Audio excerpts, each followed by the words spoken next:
ना मिले, ये काम सही है और मुझे ये काम करना है, इस मकसद से ये काम कर रहे होते हैं, चाहे वोट मिले चाहे ना मिले। वो एक्चुअली योगी होते हैं, वो कर्म योगी होते हैं, वो सिर्फ अपनी ड्यूटी निभा रहे होते हैं, चाहे टीचिंग हो, चाहे मेडिकल लाइन हो, चाहे एजुकेशन, चाहे पॉलिटिक्स हो, चाहे फैमिली हो।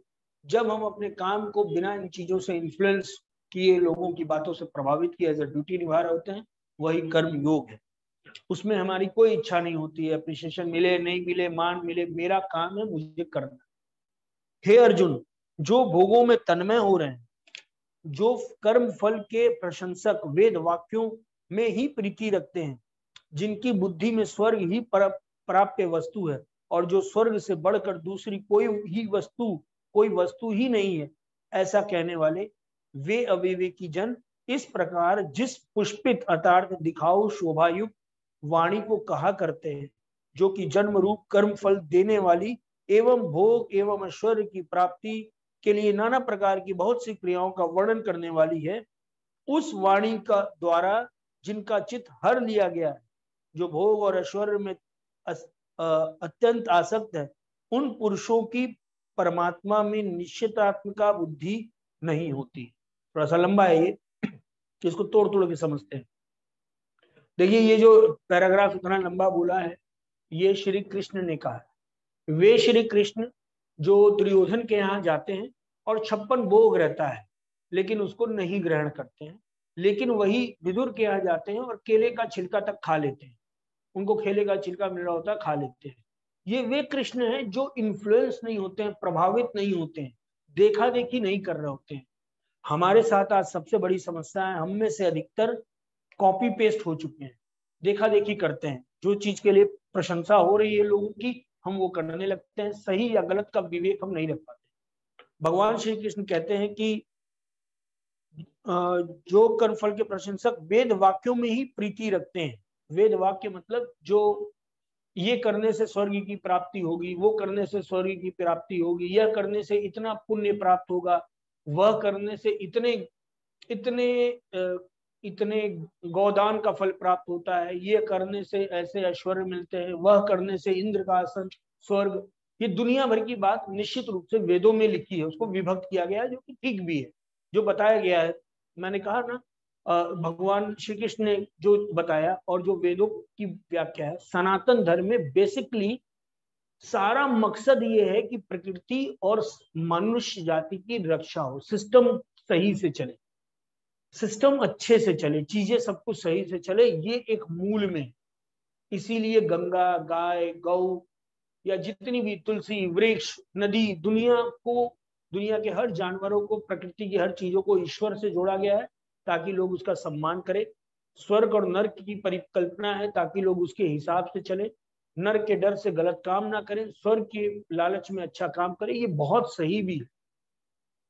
लेकिन भगवान श्री कृष्ण यहाँ कहते हैं, ऐसा व्यक्ति जो उसको उससे भी फर्क नहीं पड़ता, स्वर्ग मिलेगा कि नर्क मिलेगा, कि सही कि इतना फल प्राप्त होगा, कि ये ऐश्वर्य प्राप्त होगा, ये करना चाहिए और नहीं करना चाहिए, वह अपने स्वभाव में रहे, जो मैं हूं। जैसे एक बंदर का स्वभाव है गुलाटी मारना, वो गुलाटी ही मारेगा, वो कोई पाप नहीं कर रहा है, वो पेड़ पे उछल कूद ही करेगा, ये उसका स्वभाव है, नेचर है, यही उसका व्यक्तित्व है।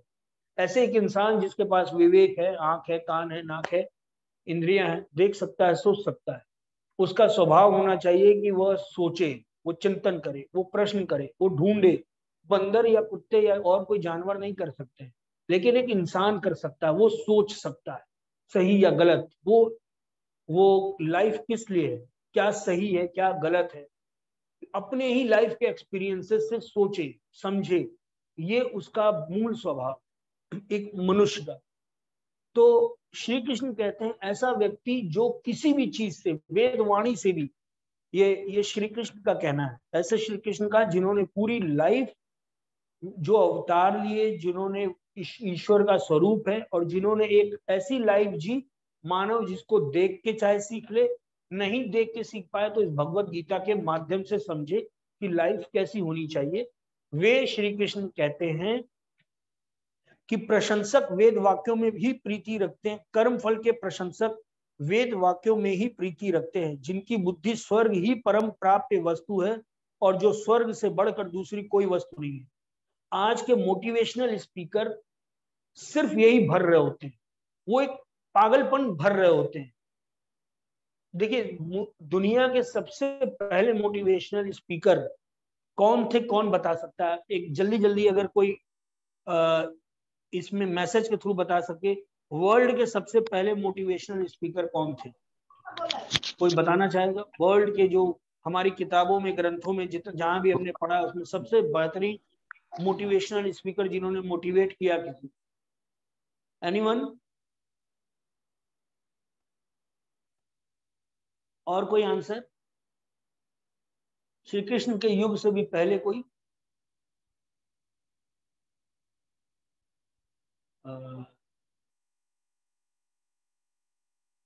राम के समय में थे, जामवंत का नाम आपने सुना होगा, जिन्होंने कहा का चुप साधी रहा बलवाना। हनुमान को उन्होंने मोटिवेट किया, उनकी शक्ति याद दिलाई। एक्चुअली असली मोटिवेशनल स्पीकर वो है जो हमारी शक्तियों को याद दिलाता है, हमारी एनर्जीज को याद दिलाता है, हमें पागल नहीं बना रहा होता है कि ये करो, यही करो, यही करो। वो हमारी हमारी कैपेबिलिटीज को निकाल रहा होता है। हो सकता है किसी में ड्राइंग की कैपेबिलिटीज हो सकता है किसी में सेवा की कैपेबिलिटी हो सकता है किसी में वॉरियर वाली कैपेबिलिटी हो। वाकई मोटिवेशनल स्पीकर, असली गुरु वो है जो हमारे अंदर के तत्व को, हमारी क्वालिटीज को उजागर करे, ना कि बस भोग देख, तुम वो देखो इतना करोड़पति बन गया, वो देखो इतना सक्सेसफुल बन गया, तुम भी बन जाओ, तुम भी लग जाओ। आप किसी भी कोच को देखेंगे, कोई भी कोच कहीं भी है, असली वाकई शानदार कोच है जो जानता है कि इस प्लेयर में क्या कैपेबिलिटीज है, इसकी स्ट्रेंथ क्या है। वो सिर्फ जबरदस्ती नहीं बोल रहा होता तुम करो। सौरव गांगुली के कोच ने कहा कि तुम क्रिकेट में आओ। धोनी के कोच ने कहा तुम कीपिंग, फुटबॉल खेलते तो तुम कीपिंग करो, तुम उसमें आओ। एक कोच वाकई शानदार कोच होता है जो उसकी हिडन टैलेंट को, उसकी जो तत्व है, जो क्वालिटी है, वो निकाल देता है। तो भगवान श्री कृष्ण ये कह रहे हैं, भगवान श्री कृष्ण ये कह रहे हैं कि ये जो भागम भाग है ना, देखा देखी वाली भागम भाग, इसमें ना पड़ के, बल्कि जो हमारा तत्व है, हम अपने आप को ढूंढें, अपनी चीजों को ढूंढें और उसको एक्सप्लोर करें। जैसे उसमें लिखा है, स्वर्ग पाने के चक्कर में, या 50 फैक्ट्री खोलने के चक्कर में, या बिलियनियर बनने के चक्कर में ये वजह होगी तो हम भटक जाएंगे और हम शायद गलत कर रहे होंगे अपने साथ, हम जबरदस्ती चीज कर रहे होंगे। असली चीज तो वो है कि हम अपनी कैपेबिलिटीज को जाने। ऐसा कहने वाले वे अविवेकी जन इस प्रकार जिस पुष्पित अतार्थ दिखाओ शोभायुक्त वाणी को कहा करते हैं, जो कि जन रूप कर्म फल देने वाली एवं भोग तथा ईश्वर की प्राप्ति के लिए नाना प्रकार की बहुत सी क्रियाओं का वर्णन करने वाली है कि ये करो तो ये हो जाएगा, ये करो तो वो हो जाएगा। हम अगर वो कर रहे हैं तो इसका मतलब हम उस लालच में कर, ये पाना है।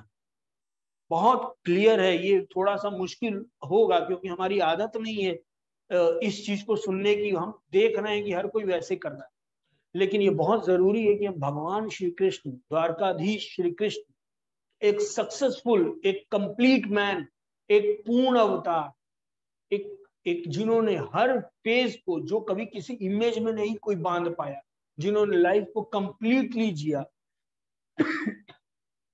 जिन्होंने अगर प्रेम किया तो प्रेम की जब बात आती है तो कृष्ण राधा की बात आती है, जिन्होंने अगर बचपने में शैतानियां की तो हर माँ चाहती कान्हा जैसा उनका बेटा हो। वो नटखटपना, वो थोड़ा सा भी नटखट होता है तो सीधे कान्हा हो जाते हैं। वो अगर मित्रों की बात करें तो सुदामा जैसी मित्रता निभाने वाले श्री कृष्ण, अगर म्यूजिक की बात करें तो बंसी की तान छेड़ने वाले श्री कृष्ण, हर चीज में जो एक्सट्रीम है, 64 कलाओं से युक्त है, ऐसे श्री कृष्ण बता रहे हैं कि मैंने अपनी लाइफ में इसी चीज को फॉलो किया है। मैं किसी चीज के पीछे नहीं भागा, बल्कि जैसी परिस्थिति थी मैं उसमें इवॉल्व हुआ और उसको पूरी कंप्लीटली किया, बिना किसी डर के, बिना किसी भय के। जो मेरी ड्यूटी थी, अगर मैं एजुकेशन सेक्टर में हूँ, मेडिकल सेक्टर में हूँ, मैंने अपना सर्वस्व उसमें ईमानदारी से दिया। कितनी रेलेवेंट ये बातें आज के समय के लिए है, जो कि खो चुकी हैं पूरी तरह से। हम कितने कंफ्यूज हो चुके हैं, हमारा सारा एक्चुअली हम नेचर से डिस्कनेक्ट हो गए। भगवान श्री कृष्ण इसमें कहते हैं जो भोग और ऐश्वर्य में अत्यंत आसक्त है उन पुरुषों की परमात्मा में निश्चितात्मिका बुद्धि नहीं होती, कंसिस्टेंट बुद्धि नहीं होती, दृढ़ विश्वास नहीं होता। लास्ट की लाइन में लिखा है उन पुरुषों की परमात्मा में निश्चितात्मिका बुद्धि नहीं होती, वो निश्चित नहीं होते। असल में हमने विश्वास का पैमाना बहुत छोटा कर दिया। विश्वास मतलब कोई एग्जामिनेशन नहीं है कि एक महीना पास हुए तो विश्वास हो गया, दूसरे महीने फेल हो गए तो विश्वास खत्म हो गया। विश्वास एक ऐसा वर्ड है जिसके साथ दृढ़ अलग से लगाने की जरूरत ही नहीं। दृढ़ अलग से नहीं लगाया जाता है, दृढ़ विश्वास, पक्का विश्वास, ये तो आज के समय में लोग लगाने लग गए हैं क्योंकि हर चीज मिक्स हो गई है। जैसे घी पहले शुद्ध ही होता था, देसी गाय का घी आज से 40-50 साल पहले शुद्ध ही होता था, उसके आगे शुद्ध घी नहीं लगता था। आज चूंकि नकली घी आने लगा है तो शुद्ध घी हम यूज करते हैं। इसी तरह विश्वास के आगे दृढ़ की जरूरत ही नहीं थी। विश्वास मतलब गलत सही जो हो रहा है मुझे आप पे पूरा विश्वास है। आज ये चीज नहीं है। आज इंसान को नेचर पे, नेचर के क्रियाकलाप पे, नेचर के न्याय पे, सृष्टि ईश्वर के न्याय से ज्यादा खुद जो देख रहा है उस पर विश्वास करता है। कि अरे मैं देख रहा हूँ जो लोग अच्छे हैं वो बेचारे ऐसे परेशान हो रहे हैं, जो लोग बुरे हैं वो खुश हो रहे हैं, मैं तो यही देख रहा हूँ। और वो अपनी बुद्धि पे ज्यादा विश्वास कर रहा होता है। कहने को एक शब्द रह गया है, मुझे ईश्वर पे बहुत विश्वास है, मुझे ईश्वर पे बहुत विश्वास है, ये सिर्फ कहने के लिए रह गया है। असल में विश्वास है ही नहीं। विश्वास का पैमाना सिर्फ इतना रह गया है, मेरे हिसाब से चीजें होंगी तो मैं बोलूंगा मुझे ईश्वर पे विश्वास है, और जब मेरे हिसाब से चीजें नहीं होती हैं तो मैं कहता हूँ अरे ईश्वर अंधा है, इतने लोग मर रहे देख नहीं रहा है, इतने लोगों ने दुहा है इसको, इस प्रकृति को नोचा है, इस प्रकृति को। अगर सारे मनुष्य खत्म हो जाए तो ये सृष्टि, और आज से 50 साल 20-10 साल बाद भी हम आए अचानक से इस ग्रह को छोड़ के चले जाएं और आए और हम देखेंगे अद्भुत दृष्टि होगी, अद्भुत सृष्टि होगी। जो फूल, जो जानवर, जो नेचर होगा वो अलौकिक होगा, अद्भुत होगा। लेकिन हम खुद भी दोहन करते रहे और आज हम ये कहें कि भगवान अंधा हो गया।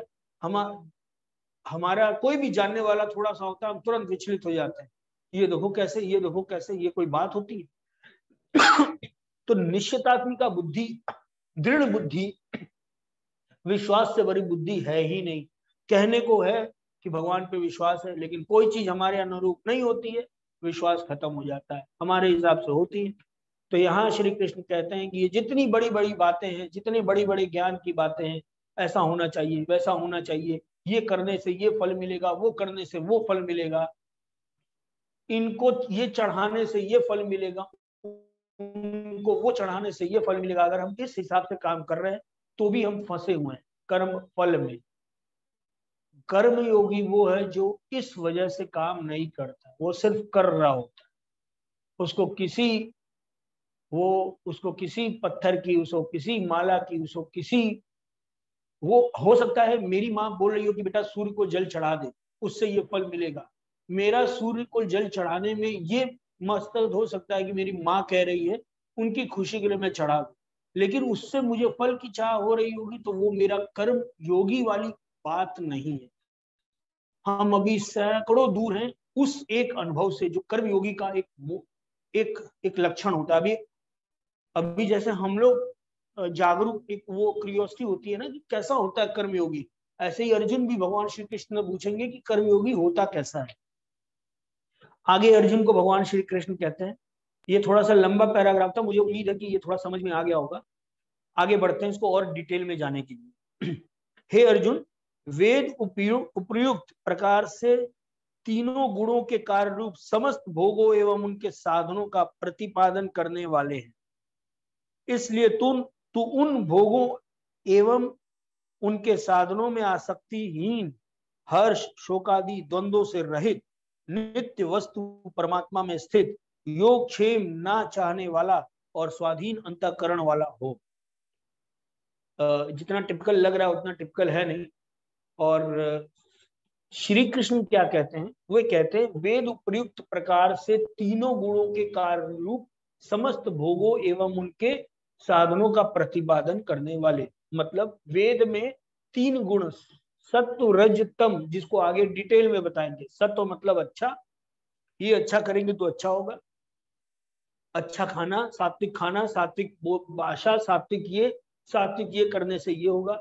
राजसी तामसी कि बलि चढ़ाने से या ये करने से या ऐसा करने से, या इसको अगर हम हड़प लें या इनको गुलाम बना लें ये करने से, ये या कब्जा कर लेने से, या धन की लालसा में।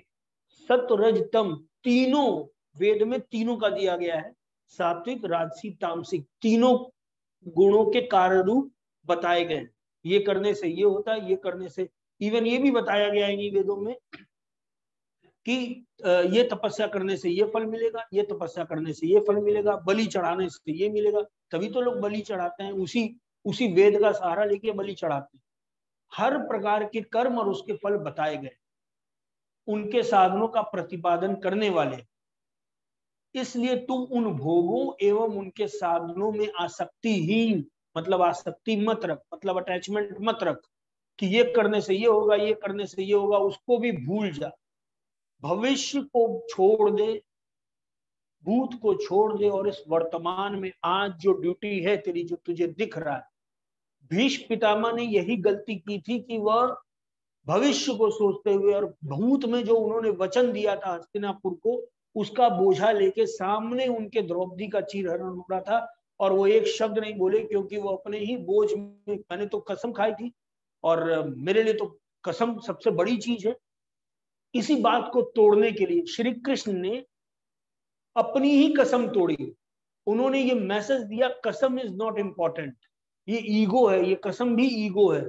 सिचुएशन देखिए, सिचुएशन में अगर जरूरत पड़े तो अपनी कसम भी तोड़ दीजिए। मैंने, श्री कृष्ण ने चक्र, वो पहिए को, एक्चुअली थोड़ा सा मैं बैकग्राउंड बता दूं, अगर भारत महाभारत के बारे में थोड़ा नई आइडिया है तो, भीष्म पितामह ने ये कसम खाई थी कि मैं श्री कृष्ण से हथियार उठवाऊंगा, कुछ भी हथियार उठवा दूंगा, मैं विवश कर दूंगा कि वो हथियार उठाए, ये कसम खा ली थी। और भीष्म बहुत बड़े भक्त थे श्री कृष्ण के, बहुत मानते थे, बहुत ऑनर करते थे। सिर्फ इसलिए कि भीष्म बड़े हैं, मुझे प्रेम देते हैं, उसको सम्मान देते हैं, उनकी बात ना कट जाए, एक पहिया उठाया था दिखाने के लिए, उनका वचन पूरा करने के लिए। पहिया उठा के क्या होगा, रथ का एक पहिया सिर्फ इसलिए उठाया था कि आपकी बात रह जाए। आप, ये उनका प्रेम था, ये वो अपने अपने ही कसम में फंसे नहीं, उनके लिए वर्तमान इंपॉर्टेंट था। और हम अपने पास्ट की बातों में, इमेज में इतना बंध जाते हैं, या फ्यूचर में इतना बंध जाते हैं कि वर्तमान की परिस्थिति को समझ ही नहीं पाते। श्री कृष्ण यहाँ बहुत क्लियर बोल रहे हैं, इसलिए तू उन भोगों एवं उनके साधनों में कि उसका क्या फल मिलेगा, क्या होगा, वो सब मत सोच, उसके आसक्ति में मत पड़। हर्ष शोक आदि द्वंद्वों से, जो हर्ष है, द्वंद्व होगा, सही है गलत है, अगर हुआ कि नहीं हुआ, ये जो दुनिया भर की बातें चल रही हैं, इनसे बाहर आ जा, द्वंद्वों से रहित, इनसे बाहर आ जा। नित्य वस्तु परमात्मा में स्थित जो ईश्वर पे भरोसा कर, विश्वास कर, कोई भी चीज कभी गलत नहीं होगी, हर चीज बैलेंस होगी, हर चीज बैलेंस होगी, इस बात पे विश्वास कर। तुमने अगर गलत नियत से काम नहीं किया है तो गलत नहीं होगा। नियत इज वेरी इंपॉर्टेंट। एक डॉक्टर किसी मरीज का ऑपरेशन करते समय पूरा पेट चीर देता है, और एक जेब कतरा किसी इंसान का सिर्फ पॉकेट काटता है, खून भी नहीं आता, सिर्फ पॉकेट काटता है। तो गलत किसने किया, डॉक्टर ने पेट चीर के या पॉकेट मार ने थोड़ी सी जेब काट के? निश्चित रूप से पॉकेट मार ने जेब काट के, क्योंकि उसकी नीयत चोरी की थी, जबकि डॉक्टर की नीयत उसको ठीक करने की थी। भले ही पेट काट दिया, बचेगा नहीं बचेगा एक अलग की चीज है, लेकिन डॉक्टर की नीयत उसको बचाने की थी, जबकि जेब कतरे की नीयत चोरी की थी। मुझे पूरा विश्वास है कि प्रकृति, नेचर, सृष्टि, ईश्वर, श्री कृष्ण या परम ब्रह्म अगर देखते हैं तो वो हमारी नीयत देखते हैं कि नीयत क्या थी काम के पीछे। उनको सिर्फ नीयत से मतलब होता है, सिर्फ और सिर्फ नीयत से कि इंटेंशन क्या है। श्री कृष्ण को मालूम था दुर्योधन जलील करेगा, दुर्योधन के पास में संधि का प्रस्ताव लेके जाऊंगा तो मानेगा नहीं, जलील करेगा, उल्टे मुझे ही उल्टा पुल्टा बोलेगा। ये जानते हुए भी वो अपनी ड्यूटी निभाए। उन्होंने संधि का प्रस्ताव लेके गए मनाने के लिए, वो जानते थे ह्यूमिलेट करेगा, लेकिन फिर भी वो गए। तो हम कोई भी चीज के पीछे हमारी नियत, इंटेंशन क्या है, वो ज्यादा इंपॉर्टेंट है। और कर्म में सबसे इंपॉर्टेंट अगर कोई चीज देखी जाती है तो वह नियत ही देखी जाती है कि इंटेंशन क्या थी उस काम की। योग मतलब ऐसी चीज जो प्राप्त कर, जो अप्राप्त हो, जैसे कोई टाइटल, किसी जीत का टाइटल, किसी ऑनर, कोई बहुत बड़ा अवार्ड जीतने की लालसा हो, पैसे की लालसा हो, मान सम्मान या कोई भी चीज का, किसी चीज को पाने की को योग कहते हैं, उसको पाना। और प्राप्त वस्तु की रक्षा का नाम क्षेम है। किसी चीज को अर्जित करने की लालसा और उसको बचा के रखने की लालसा, ना चाहने वाला, स्वाधीन अंतःकरण वाला हो। स्वाधीन ही नहीं है हम मुक्त ही नहीं हो पाते, हम बंधे हुए हैं इन्हीं चीजों में। हम कल्पना करें वो एक ऐसी पर्सनैलिटी जिसको कोई फर्क नहीं पड़ता है, कितना एंजॉय कर रहा होगा वो अपनी लाइफ को, अपने मोमेंट्स को, लोगों को। वो जजमेंटल होगा ही नहीं, वो किसी को जज नहीं कर रहा होगा। वो जान रहा है everything is changeable, each and everything is changeable. हर कोई बदलता है, परिस्थिति बदलती है, इंसान बदलता है। वो जजमेंटल माइंडसेट से रहता ही नहीं। स्वाधीन अंतःकरण वाला, मुक्त अंतःकरण वाला, ना उसको आगे की फ्यूचर की लालच है, ना उसको पास्ट का डर है या पास्ट का बोझ है, ना अपनी इमेज में बंधा हुआ है कि अरे मैं तो इस इंस्टीट्यूट का डायरेक्टर हूँ, मैं ये काम कैसे करूं, मैं कैसे किसी को पानी के लिए पूछ सकता हूँ या ला सकता हूँ। ये शोभा नहीं देता। श्री कृष्ण द्वारकाधीश, श्री कृष्ण की लाइफ बहुत इंपॉर्टेंट है हमें जानना, क्योंकि एक्चुअली हम विजुअलाइज ही नहीं कर पाएंगे। हमारे आसपास हमें कोई ऐसा नहीं दिखेगा जो उस योगेश्वर की तरह कर्मयोगी, महान कर्मयोगी। तो हम कंफ्यूज हो किसी को देख के, उससे अच्छा हम श्री कृष्ण की लाइफ को पकड़ के चले। और मेरी कोशिश रहेगी कि मैं हम लोग श्री कृष्ण के इंसिडेंट्स पे चर्चा करें, लाइफ पे चर्चा करें, ताकि उससे हम कोई इधर उधर के एग्जाम्पल दें और कंफ्यूज हो।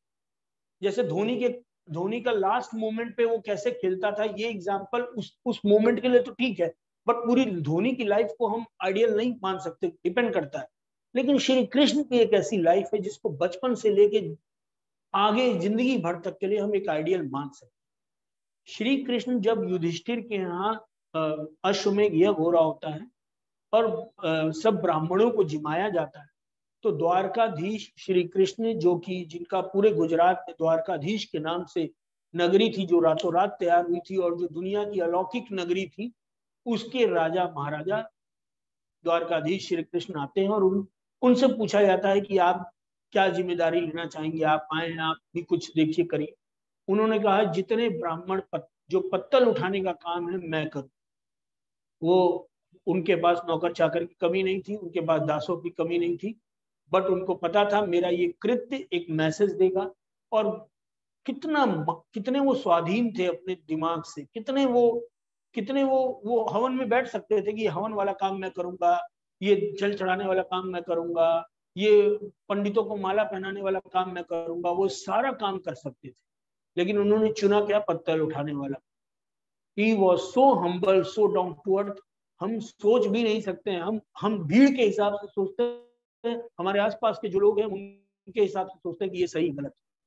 हमारे सोचने का एकमात्र पैमाना, एकमात्र लाइफ अगर कोई हो तो वो श्री कृष्ण हो, जो कि हमें सही सही गाइड करेगी, मैसेज देगी कि क्या सही क्या गलत। और ये बहुत सहज है, इसके लिए किसी मीडिएटर की जरूरत नहीं है। जैसे अर्जुन वैसे मैं, वैसे हम सब, हमारे अपने श्री कृष्ण, सिर्फ उस भरोसे की जरूरत है जो अर्जुन ने दिखाया था।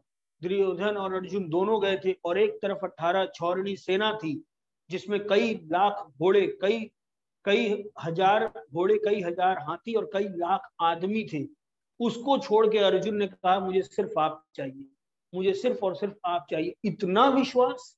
और हम इन्फ्लुएंस होते हैं लोगों की बातों से, लोगों की बड़ी बड़ी बातों से, थोड़ा सा किसी ने अच्छे शब्दों का इस्तेमाल कर दिया और हम इन्फ्लुएंस हो जाते हैं।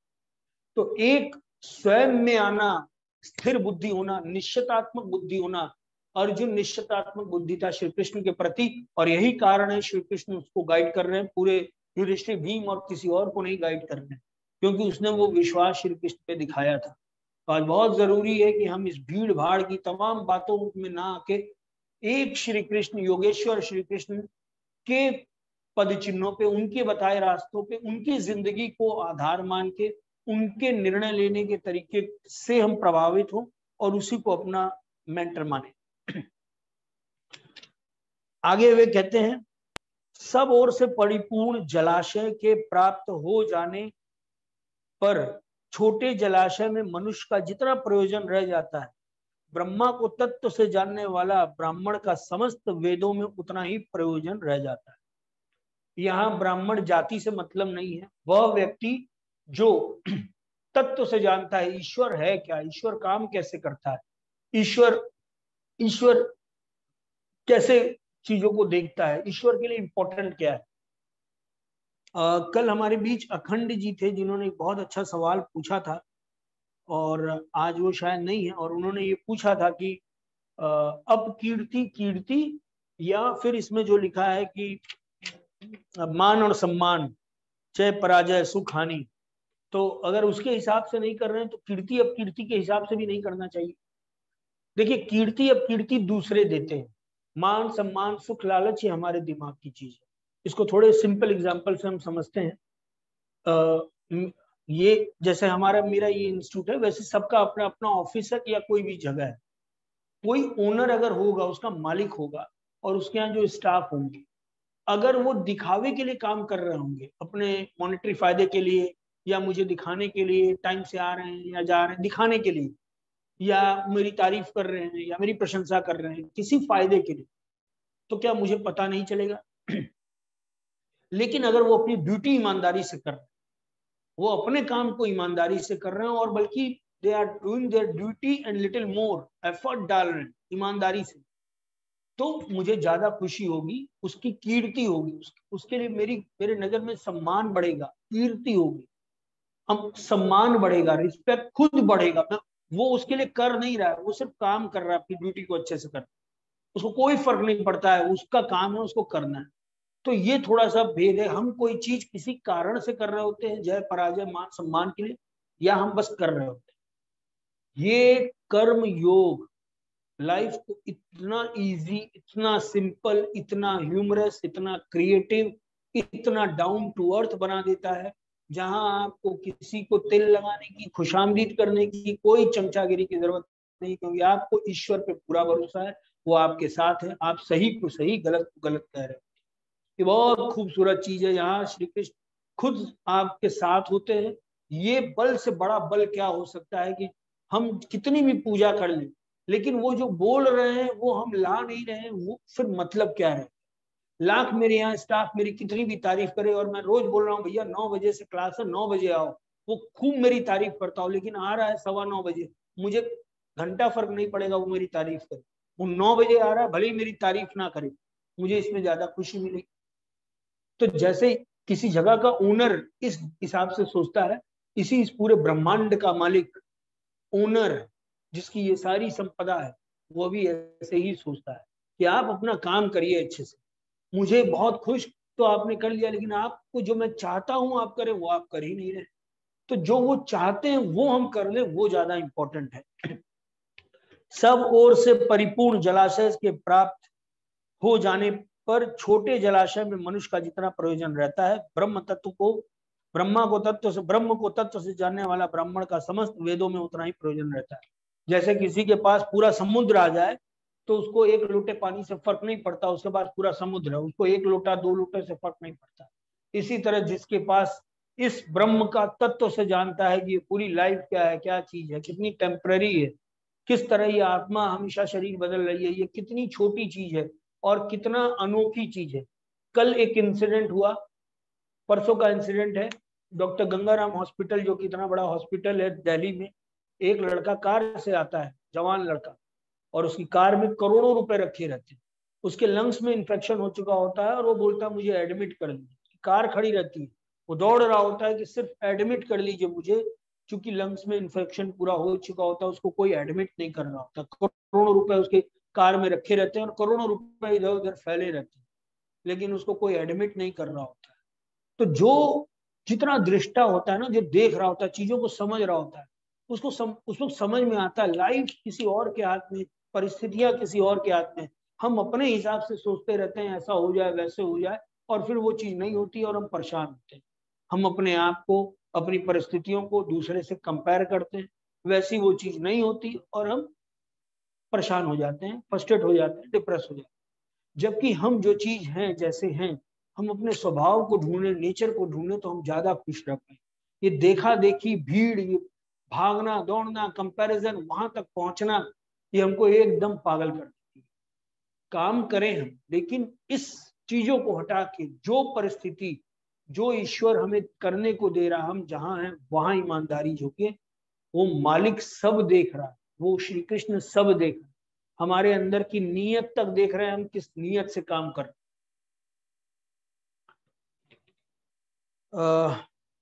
इसलिए तू कर्मों के फल का हेतु मत हो, उसके चक्कर में मत पड़, तथा तेरी कर्म ना करने में भी आसक्ति ना हो। और ऐसा ना हो कि अरे जब फल ही नहीं तो कर्म क्या कर, ये भी ना हो। हे धनंजय, तू आसक्ति को त्याग कर तथा सिद्धि और असिद्धि में समान बुद्धि वाला होकर योग में स्थित हुआ कर्तव्य कर्मों को कर। समत्व ही योग कहलाता है। समत्व मतलब सिर्फ काम करना, ड्यूटी करना, फल मिलेगा नहीं मिलेगा, कितना मिलेगा, हो गया तो नहीं हो गया तो, ये सारे डर और विचार को त्याग कर सिर्फ अपनी ड्यूटी को ईमानदारी से करना ही कर्म योग कहलाता है, योग कहलाता है। इस योग मतलब कनेक्ट हो जाना अपनी उस ड्यूटी में, अपनी उस सिचुएशन में, अपने उस स्टूडेंट के साथ, अपने उस मरीज के साथ कनेक्ट हो जाना, अपने उस, और एज अ पुलिस है, अगर कोई क्राइम है, कुछ चीज को तहकीकात करनी है तो उसमें कनेक्ट हो जाना, क्या होगा क्या नहीं होगा। कैसे कोई पत्रकार महान हो सकता है जब वो सिर्फ निष्पक्ष होके जो गलत है उसको गलत और सही को सही बोले। जब इन्फ्लुएंस होके और दुनिया भर के अपने आप को, मुझे ये पद मिलेगा, ये सम्मान मिलेगा, इसके खिलाफ मैं नहीं बोल सकता, ये बड़ा ताकतवर है, तो वो पत्रकार रही कहाँ गया। लाखों में कोई एक कर्मयोगी पत्रकार होता है, लाखों करोड़ों में कोई एक होता है जो निश्चिंत होता है, जो निडर होता है, और जिसके अंदर स्वाधीनता होती है, एक एक आजादी होती है निर्णय लेने की, सोचने की। 6 बज गया है। Shall we continue Shreyansh? भैया म्यूजिक कर सकते हैं आप, म्यूजिक मेडिटेशन सवाल पूछ सकते हैं, उसके बाद एक म्यूजिक श्लोक और मेडिटेशन। आगे बढ़ते हैं। जी। इस समत्व रूप बुद्धि योग से सकाम कर्म अत्यंत ही निम्न श्रेणी का है। इसलिए हे धनंजय, तू सम बुद्धि में ही रक्षा उपाय दृढ़ अर्थात बुद्धि योग का ही आश्रय ग्रहण कर, क्योंकि फल के हेतु बनने वाला अत्यंत दीन है, वो डरा हुआ है, वो गुलाम है। जो फल के हिसाब से काम करता है वो बहुत निम्न है।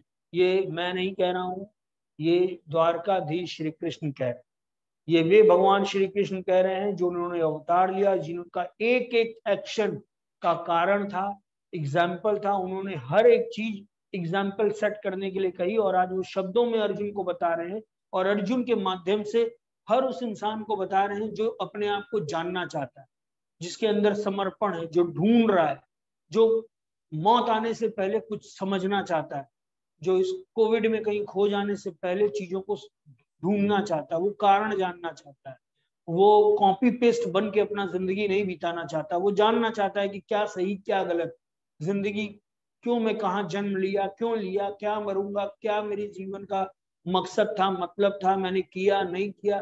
ये ऐसे किसी के लिए, सिर्फ अर्जुन के लिए, अर्जुन तो एक निमित्त है, ऐसे किसी के लिए श्री कृष्ण ने ये एफर्ट डाला और ये बातें शब्दों में कही, ताकि ये उन लोगों तक पहुंचे जो ढूंढ रहे हैं, जिनके अंदर ये जिज्ञासा है। हम किसी को नहीं बिठा सकते।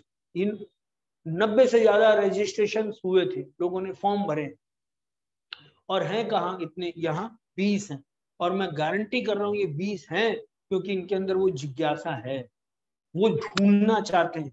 वो उन लाखों करोड़ों में से एक हैं जिनके अंदर कुछ क्वेश्चंस हैं, जो खुद के क्वेश्चंस पे बिलीव करते हैं। बात तो मोटिवेशनल स्पीकर बोलते हैं सेल्फ बिलीव, खुद पे विश्वास करो, लेकिन अपने ही क्वेश्चंस को वो दबा देते हैं, तो कैसा सेल्फ बिलीव। मेरे अंदर उठ रहे हुए क्वेश्चंस मेरे अपने हैं, इसको मैं ढूंढूंगा, मुझे इसके जवाब चाहिए। ये है एक्चुअली सेल्फ बिलीफ। अपने क्वेश्चंस, अपने आइडियाज पे विश्वास करना ही सेल्फ बिलीफ है। और यहाँ जितने लोग हैं वो सेल्फ बिलीफ का साफ साफ उदाहरण है कि उनको अपने क्वेश्चन पे, अपनी चीजों पे विश्वास है, तब वो यहाँ बैठे और ढूंढ रहे हैं। नहीं तो इसके अलावा बाहर देख लीजिए, सब परेशान है, हताश है, निराश है। कोविड हो, चाहे फैमिली हो, चाहे मान सम्मान हो, चाहे मॉनेटरी टर्म्स हो, चाहे जॉब हो, चाहे इनसिक्योरिटी हो, हर चीज से हर आदमी परेशान।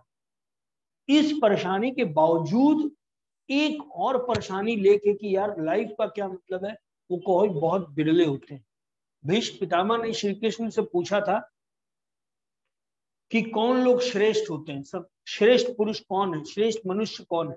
तो श्री कृष्ण ने कहा था जो एफर्ट डाली आगे बढ़ने के लिए, भीड़ से खुद को अलग करने के लिए एफर्ट डाले, वह श्रेष्ठ। कहे उन जो ऐसे लोग कितने होते हैं, तो श्री कृष्ण ने कहा करोड़ों करोड़ों लोगों में से कुछ हजार लोग होते हैं जो ऐसा एफर्ट डालते हैं। फिर भीष्म पितामह ने पूछा इन हजार लोगों में से भी कौन होते हैं जो श्रेष्ठ होते हैं। श्री कृष्ण ने कहा उन हजार लोगों में से भी कुछ होते हैं जो उस चीज को वहां तक पहुंचते हैं, उतना खुद पे विश्वास रखते हैं, उतना कंसिस्टेंसी रखते हैं और वहां तक पहुंचते हैं जो चीज वो ढूंढ रहे होते हैं, जहां तक पहुंचना होता है। जैसे अर्जुन, इतने लोगों में सब धनुर्धर की बोले रहे थे, लेकिन उसमें से कोई एक था अर्जुन जो वहां तक पहुंचा। अर्जुन, एकलव्य, कर्ण, ऐसे बहुत थे, अश्वत्थामा जो एक्सपर्ट थे अपनी फील्ड में। फिर भीष्म पूछते हैं कि उनमें से भी कौन सबसे श्रेष्ठ होता है। तो श्री कृष्ण कहते हैं उसमें से भी कुछ लोग ही होते हैं श्रेष्ठ जो ईश्वर को, जो अपने जीवन को समझने की कोशिश करते हैं कि लाइफ क्या है। ये भीड़ भाड़ सब कर रहे हैं, ये मैं, फिर मेरे होने का क्या मतलब, ये तो सब कर रहे हैं। जो ऐसे क्वेश्चंस के साथ ईश्वर को, तत्व को, विश्व को, पूरी प्रकृति को जानने की चेष्टा करते हैं, वो उनमें से भी श्रेष्ठ होते हैं। कहे और उससे भी श्रेष्ठ जो मुझको समझ पाता है, जो इस तत्व को जान पाता है, जो ऐसा है जो उस तक पहुंच पाता है प्रयास के माध्यम से, अभ्यास के माध्यम से, और मैं उसकी मदद करता हूँ, मैं उस पर कृपा करता हूँ, मैं उसके एफर्ट को, तुझे पाने की इतनी शिद्दत से मैंने कोशिश की थी कि जर्रे जर्रे ने मिलाने की तुझसे साजिश की थी, उस एफर्ट को मैं अप्रिशिएट करता हूँ और मैं उसकी आगे बढ़ के हेल्प करता हूँ, मैं उस तक पहुंचता हूँ। उसका एफर्ट पहले मैं देख रहा होता हूँ, कितना ईमानदार, कितना निश्चितात्मिक और कितना कंसिस्टेंट है। ऐसे किसी का हाथ फिर मैं पकड़ता हूँ, बाकी पहुंचाने का काम मेरा होता है। तो ये भगवान श्री कृष्ण कहते हैं। और आगे के श्लोक नंबर 49 से हम कल कंटिन्यू करेंगे। कल नहीं करेंगे, सॉरी, कल संडे है, विल टेक एन ऑफ। आप में से जिसको भी लगता है कि ये गेट टुगेदर संडे को हम लोग रखें, मतलब ये तो चल ही रहा है Bhagavad Gita Monday to Saturday 5:15 से 6:30, ये तो टाइम है ही है। इसके अलावा अगर आपको लगता है कि हमें एक गेट टुगेदर करना चाहिए, दूसरों को जानना चाहिए, ऑनलाइन ही सही, और कोई क्वेश्चन हो, डाउट हो, या अपना कोई एक्सपीरियंस हो, या कोई बातें हम रिलेट कर रहे हो, तो एक हम ग्रुप डिस्कशन सॉर्ट ऑफ एक सेशन कल रख सकते हैं 11 बजे। अगर पोल हो सके, Shreyansh, I would request you if we can give a poll to them कि जो अगर आप पार्टिसिपेट करना चाहें 11 बजे, अगर हम एक सेशन रखें गेट टुगेदर का ऑनलाइन इसी तरह, तो क्या आप पार्टिसिपेट करना चाहेंगे? आप यस नो में भी आंसर लिख सकते हैं मैसेज के थ्रू। सो भैया क्लास फीडबैक ले लेते हैं और उसी फिर यस नो कर मेरे ख्याल से नहीं करना चाहते हैं लोग आज के सेशन में। किसी का कोई डाउट या कोई बात या कोई चीज जो शेयर करना चाहते हो आज के सेशन, एनीवन? को भैया क्लास फीडबैक ले लेते हैं। मेरी आवाज नहीं पहुंच रही क्या? आ रही पुनीत जी, आ रही, आवाज आ रही है। हेलो हेलो, आवाज आ रही है पुनीत जी? ओ हरे थैंक गॉड, कृष्णा। आवाज आ रही। मुझे तो लगा किसी को आवाज ही नहीं पहुंच रही। नहीं आ रही है। तो गोहिल यशपाल जी जगे हुए हैं, अभी उनको नींद नहीं आई है, वो सोए नहीं है, तो उनका जवाब आ गया। और मेरे ख्याल से बाकी लोग सो चुके हैं। काफी लंबा और बोरिंग रहा सेशन मुझे लगता है। राहुल रंजन जी भी जगे हुए हैं। Yes, we can have that kind of session, that will be great I guess. Yes, और उर्वशी जी भी जग गई हैं, शून्य जी जगे हुए हैं। Thank you so much. तो let's plan. Ajit ji, thank you so much. Yes Ajit ji, you are, आप एग्जिस्ट करते हैं। और कल हम 11 बजे का एक सेशन रखेंगे जहां हम लोग चैप्टर्स और श्लोक्स को लेके आगे नहीं रहेंगे, बल्कि एक दूसरे को जानने की कोशिश करेंगे और थोड़ा एक्सपीरियंस शेयर करेंगे। लाइटर नोट पे रहेगा, हंसी मजाक चलता रहे, जिंदगी को थोड़ा हल्का फुल्का बनाए रहेंगे। इस भरी नेगेटिविटी में, यहाँ चारों तरफ इतनी नेगेटिविटी है, इतना बर्डन है, 11 बजे 1 घंटे के लिए, आधे पौन घंटे के लिए, 1 घंटे के लिए मिले और कुछ बातें हो, कुछ बतकही हो, अपने अपने शेयर करें, मन को हल्का करें। हाँ ठीक है, tomorrow is Sunday, so what, 11 बजे हम लोग मिलते हैं मैम, आधे 1 घंटे के लिए। अच्छा लगेगा। ये सेम माइंडसेट वाले लोग हैं, ये जितने भी लोग हैं वो कुछ ढूंढ रहे हैं या कुछ उनको कनेक्ट हो रहे हैं, तो कल हम लोग मिलते हैं। आज के लिए अगर किसी को कुछ एक्सपीरियंस शेयर करना हो, कैसा क्या रहा, क्योंकि बहुत अच्छा उन्होंने कहा अभी बीच में, जो हल्द्वानी से हमारे साथ जुड़े थे, वो अभी हैं कि नहीं है जी, आनंद वल्लभ जी, उन्होंने बहुत अच्छा लिखा। Can we have a pre-planned topic tomorrow? Yes, the topic is pre-planned and the topic is general conversation. We'll be sharing our experiences. हम लोग अपना जो भी चीज है, जो अब तक 3-4 दिन चला, उसमें क्या अच्छा लगा, क्या चीज होना चाहिए, क्या और आइडियाज हैं, क्या इनोवेटिव हम कर सकते हैं। लाइक सी, ये एक कंपनी है, एमवे जैसे कंपनी होती है ना, एक बार आप उससे जुड़ गए, उसके बाद आपने किसी को जोड़ा, तो ये भगवत गीता एक ऐसी चीज है जहां ये एक कंपनी है, और एक बार आप इसके मेंबर बन गए तो उसके बाद आप जितने लोगों को जोड़ेंगे सबका कमीशन आपको मिलेगा। ये मैं जुड़ा, मैं और लोगों को कोशिश करता हूँ जोड़ूं, आप जुड़े, आप और लोगों को कोशिश करेंगे, जोड़ेंगे, और इसका कमीशन, तो इसका जो लाभ है, इसकी जो पॉजिटिविटी है। देखिए, मैं जो ये पॉजिटिव बात करता हूँ, तो मैंने एक चीज ऑब्जर्व की, अब मैं चाह के भी नेगेटिव नहीं हो सकता हूँ, क्योंकि मैं पॉजिटिव बात ही करता हूँ। अब मेरी मजबूरी है, मेरे चारों तरफ जो एनवायरमेंट है, जो लोग हैं, वो मुझसे नेगेटिविटी बिल्कुल एक्सपेक्ट नहीं करते हैं। तो आई am naturally into this practice of being positive and look into positive things। छोटी सी छोटी चीज में पॉजिटिव निकालने का धीरे धीरे अभ्यास होने लगा, गलत से गलत चीज में भी पॉजिटिव ढूंढ लेने का एक अभ्यास होने लग गया है। तो हम लोग ये प्रैक्टिस करेंगे धीरे धीरे, हम लोग इस कंपनी के मेंबर बनेंगे, एमएलएम कंपनी के, और आगे से आगे लोगों को जोड़ेंगे। फिलहाल कल हम लोग की एक मीट होगी। आज के लिए कोई अगर कोई अपना एक्सपीरियंस शेयर करना चाहे या कोई इंट्रो देना चाहे, तो वो जरूर इनिशिएटिव ले सकता है, अपना इंट्रो खुद दे सकता है। Anyone who would like to give his own interview, his or her own interview? Doctor Priyanka, अगर आप अपना इंट्रोडक्शन देना चाहें, थोड़ा सा अपने बारे में आप हम सबको बता पाएं।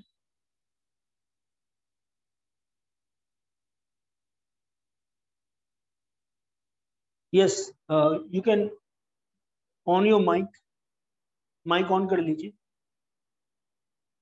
नहीं, माइक ऑन कर लीजिए, आप बोल के बताइए।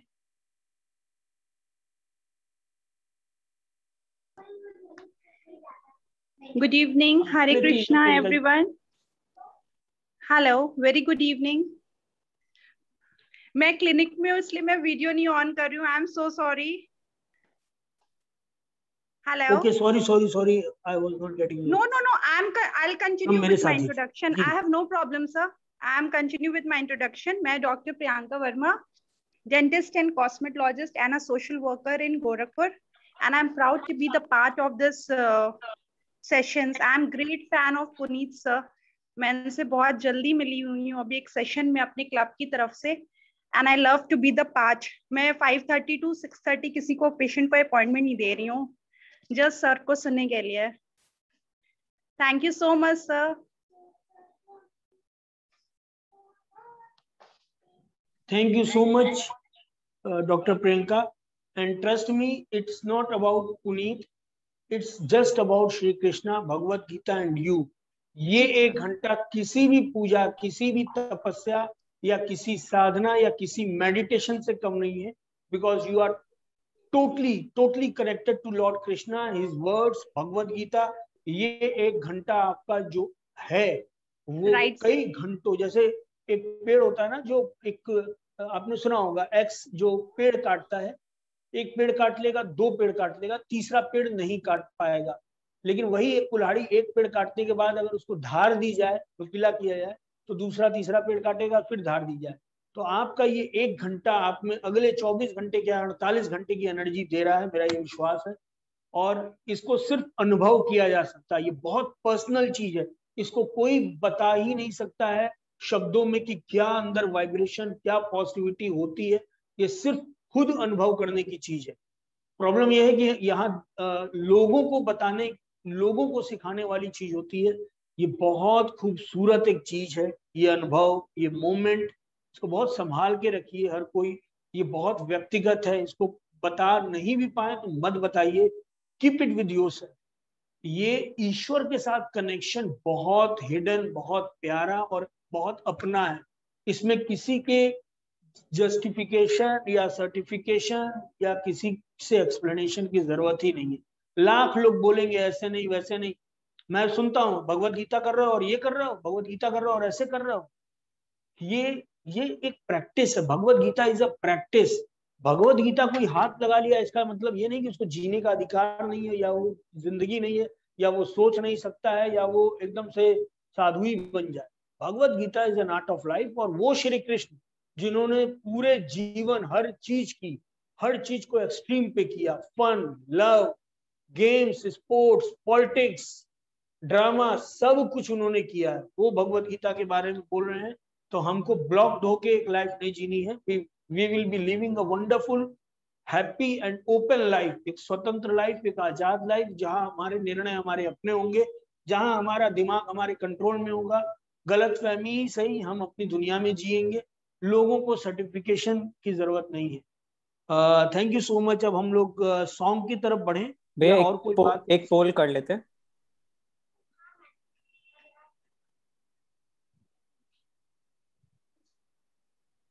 सो आई वुड रिक्वेस्ट कि आज एक सॉन्ग हो। मैं श्रेयांश से रिक्वेस्ट करूंगा, आज के सॉन्ग में चूंकि एक प्रार्थना हम करना चाहते हैं, जिस तरह से कोविड फैला है, जिस तरह से लोग बीमार हैं, या जिस तरह से दिक्कतें आ रही हैं, मेरी रिक्वेस्ट है, एक सॉन्ग है, एक तू ही भरोसा, एक तू ही सहारा, लता मंगेशकर जी का सॉन्ग है। मैं रिक्वेस्ट करूंगा कि ये सॉन्ग हम प्ले कर सकें, क्योंकि हम एक पॉजिटिव वाइब्स उन लोगों के लिए दें जो कहीं बीमार हैं, परेशान हैं। बड़े बड़े योगी तपस्वी जो जंगलों में है, जो पहाड़ों में, हिमालय में है, वो अपनी जगह से एक पॉजिटिव वाइब भी दे रहे होते हैं। वो बहुत लोगों के लिए कल्याण का, सुख की कामना कर रहे होते हैं। तो एक संगीत के, एक सॉन्ग के माध्यम से हम आज ये सॉन्ग प्ले करें, तू ही भरोसा, एक तू ही सहारा। Shreyansh, are we ready with that song, एक तू ही भरोसा? यस भैया, just a second. Thank you so much Swaraj जैसी निशा गोयल जी। एंड ये सॉन्ग हम बहुत दिल से प्रे करेंगे, जितने भी इस विश्व में लोग हैं जो कोरोना से पीड़ित हैं या जिनके परिवार वाले परेशान हैं, उनके लिए हम दिल से मेडिटेट करेंगे, प्रे करेंगे, अपनी पॉजिटिव वाइब्स देंगे कि सबको ईश्वर शक्ति दे। कर्मों का फल चीजें हैं, वो तो हम उसमें डिस्टर्ब नहीं करेंगे, लेकिन एटलीस्ट वो शक्ति दे, वो पॉजिटिविटी दे, वो माध्यम दे कि वो और एनर्जाइज हो सके और एक सकारात्मक माहौल में आ सके। स्टार्ट भैया। Yes Shreyansh, are we ready with the song? Yes भैया। भी भरोसा है, तू ही सहारा।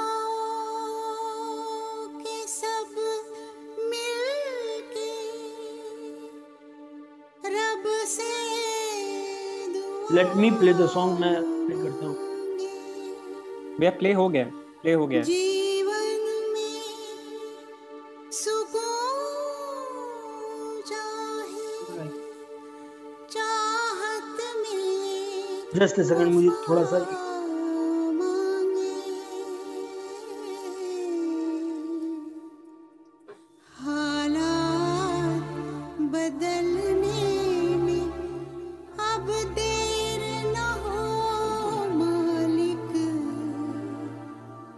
जो देख चुके फिर ये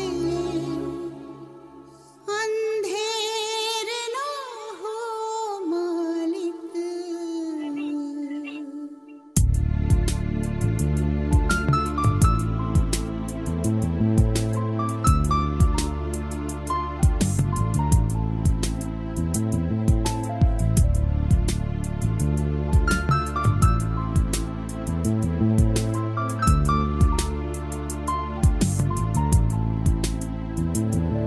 एक तू ही भरोसा, एक तू ही सहारा, इस तेरे जहां में नहीं कोई हमारा।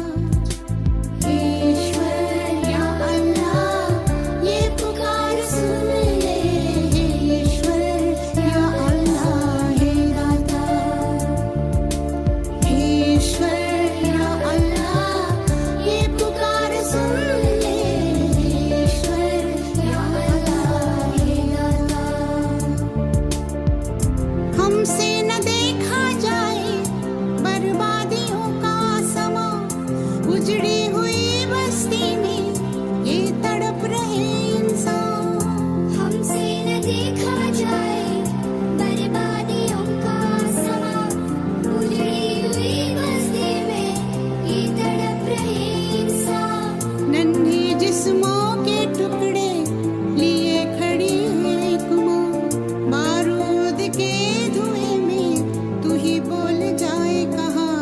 तू ही भरोसा, एक तू ही सहारा, इस तेरे जहां में नहीं कोई हमारा।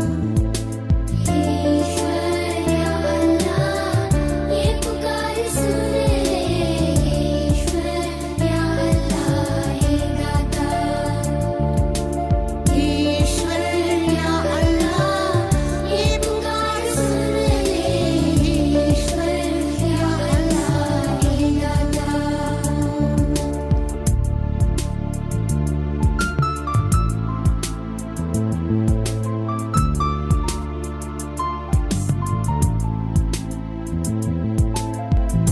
नादा है हम तो मालिक, क्यों दी हमें ये सजा, या है सभी के दिल में नफरत का जहर भरा। नादा है हम तो मालिक, क्यों दी हमें ये सजा, या है सभी के दिल में नफरत का जहर भरा। इन्हें फिर से याद दिला दे सबक वही प्यार का, बन जाए गुलशन फिर से कांटों भरी दुनिया। एक तू ही भरोसा, एक तू ही सहारा, इस तेरे जहां में नहीं कोई हमारा। ईश्वर या अल्लाह ये पुकार सुन ले, ईश्वर या अल्लाह हे दाता। ईश्वर या अल्लाह ये पुकार सुन ले, मेरी पुकार सुन ले। ईश्वर या हे ईश्वर या अल्लाह, मेरी पुकार सुन ले, मेरी पुकार सुन ले,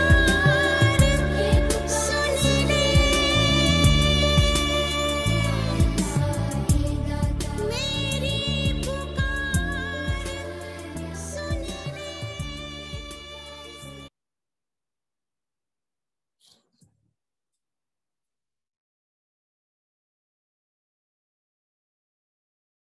Yes, Piyaz.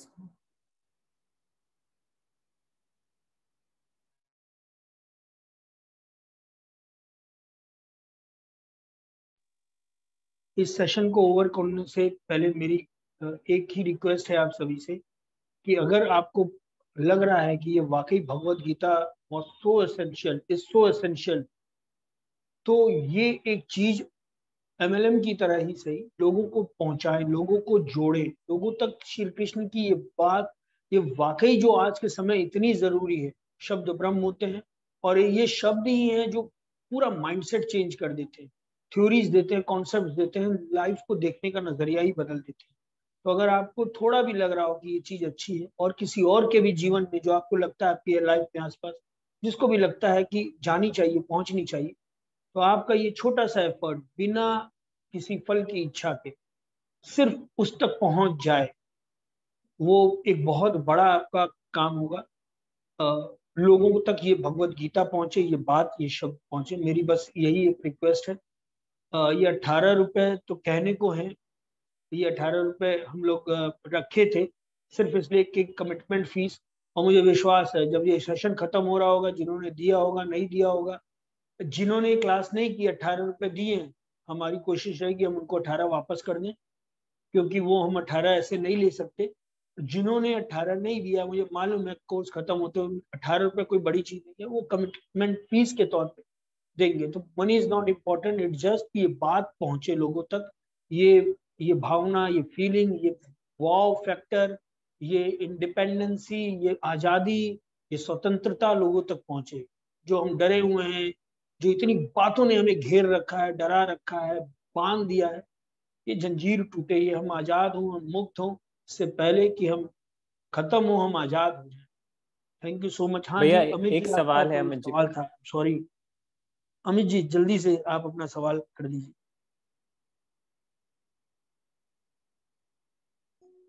चैट पे लिखा है श्री कृष्ण भगवान है तो युद्ध के लिए अर्जुन ने ही श्री कृष्ण को चुना या अर्जुन ने श्री कृष्ण को चुना या ओके।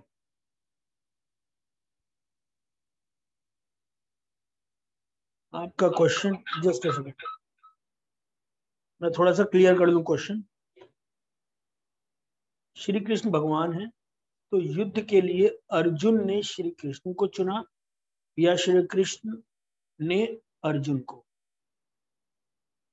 अर्जुन ने, देखिए सबकी लाइफ में सिचुएशन आती है, सबकी लाइफ, अर्जुन की लाइफ में भी सिचुएशन आई, सबके कर्मों का फल है। हम जो चीज दिमाग में चलता रहता ना, ये जब हम कोई चीज कर रहे होते हैं, कोई चीज निरंतर कर रहे होते हैं, तो नेचर हमको, जैसे किसी के मन में मुझे सेवा करनी है, मुझे किसी की सेवा करनी है, मुझे किसी की सेवा करनी है, मुझे सोशल कुछ अच्छा करना है, तो नेचर एक अपॉर्चुनिटी देती है बड़ी।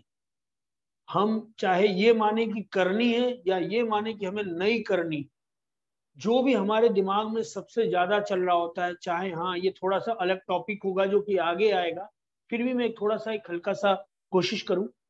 कंस ये चाहता था कि श्री कृष्ण उसे ना मारे। अगर कंस को जाते समय रास्ते में आकाशवाणी नहीं होती या ये मैसेज नहीं जाता कि उसको कृष्ण, होने वाले कृष्ण जो पैदा होंगे मार डालेंगे, उसके अंदर वो नेगेटिविटी नहीं आती, तो चुपचाप चीजें खत्म हो जाती, वो इतना पाप नहीं करता, गलत काम नहीं करता वो, बट वो एक नेगेटिव थॉट इतना ज्यादा लाउड हो गया कि उसने कई बच्चों को मार दिया, उसके बदले ढूंढ ढूंढ के मरवाया, और उसने अपने कर्म बना लिए। उस चक्कर में कर्म बनाता गया, कर्म बनाता गया, और उसका परिणाम हुआ कि वही कृष्ण जो सोचता रहा, जिसके हिसाब से कर्म बनाता रहा, पलट के वही कृष्ण आए और मारे। अगर वो चीज नहीं हुई होती, वो आकाशवाणी, वो चीज नहीं होती। इसी तरह अर्जुन जिस चीज के लिए अपने आप को तैयार करता था, बस धनुर्धर, बस धनुर्धर, बस धनुर्धर, नेचर उसको वहीं पहुंचा। जो चीज हमारे दिमाग में सबसे ज्यादा चलती है, इसीलिए श्री कृष्ण चाहते हैं कि हमारे दिमाग में कोई चीज चले ही ना, मुक्त रहें, क्योंकि जो चीज चल रही होती है, हम वैसे ही हमारे शब्द हो जाते हैं, वैसे हमारा थॉट प्रोसेस। पहले दिन ही कहा गया था, श्री कृष्ण ने बताया था कि हमारा थॉट प्रोसेस भी हमारा कर्म है। हम सोच रहे होते हैं, वैसे ही हमारे शब्द होते हैं, वैसे ही हमारे कर्म होते हैं, और हम चीजों को अपनी तरफ अट्रैक्ट करते हैं, अपनी सिचुएशन क्रिएट कर लेते हैं। ऐसी सिचुएशन एक क्रिएट हो गई, लेकिन ये अर्जुन का विवेक था कि उसने उस सिचुएशन को पार पाने के लिए श्री कृष्ण को चुना। Everything is connected to each other. हमारी लाइफ में सिचुएशन आती है, उस सिचुएशन में हम क्या किसको चुनते हैं, किस हिसाब से रिएक्ट करते हैं, ये डिपेंड करता है। So everything is connected. ऐसा नहीं है कि ये उनको चुने या वो चुने, एवरीथिंग इज कनेक्टेड। हर चीज नेचर की साइमल्टेनियसली चल रही होती। सो आज के लिए थैंक यू सो मच। जय श्री कृष्ण। कल 11 बजे हम सब लोग मिलेंगे पिकनिक मनाने के लिए इसी जून पे।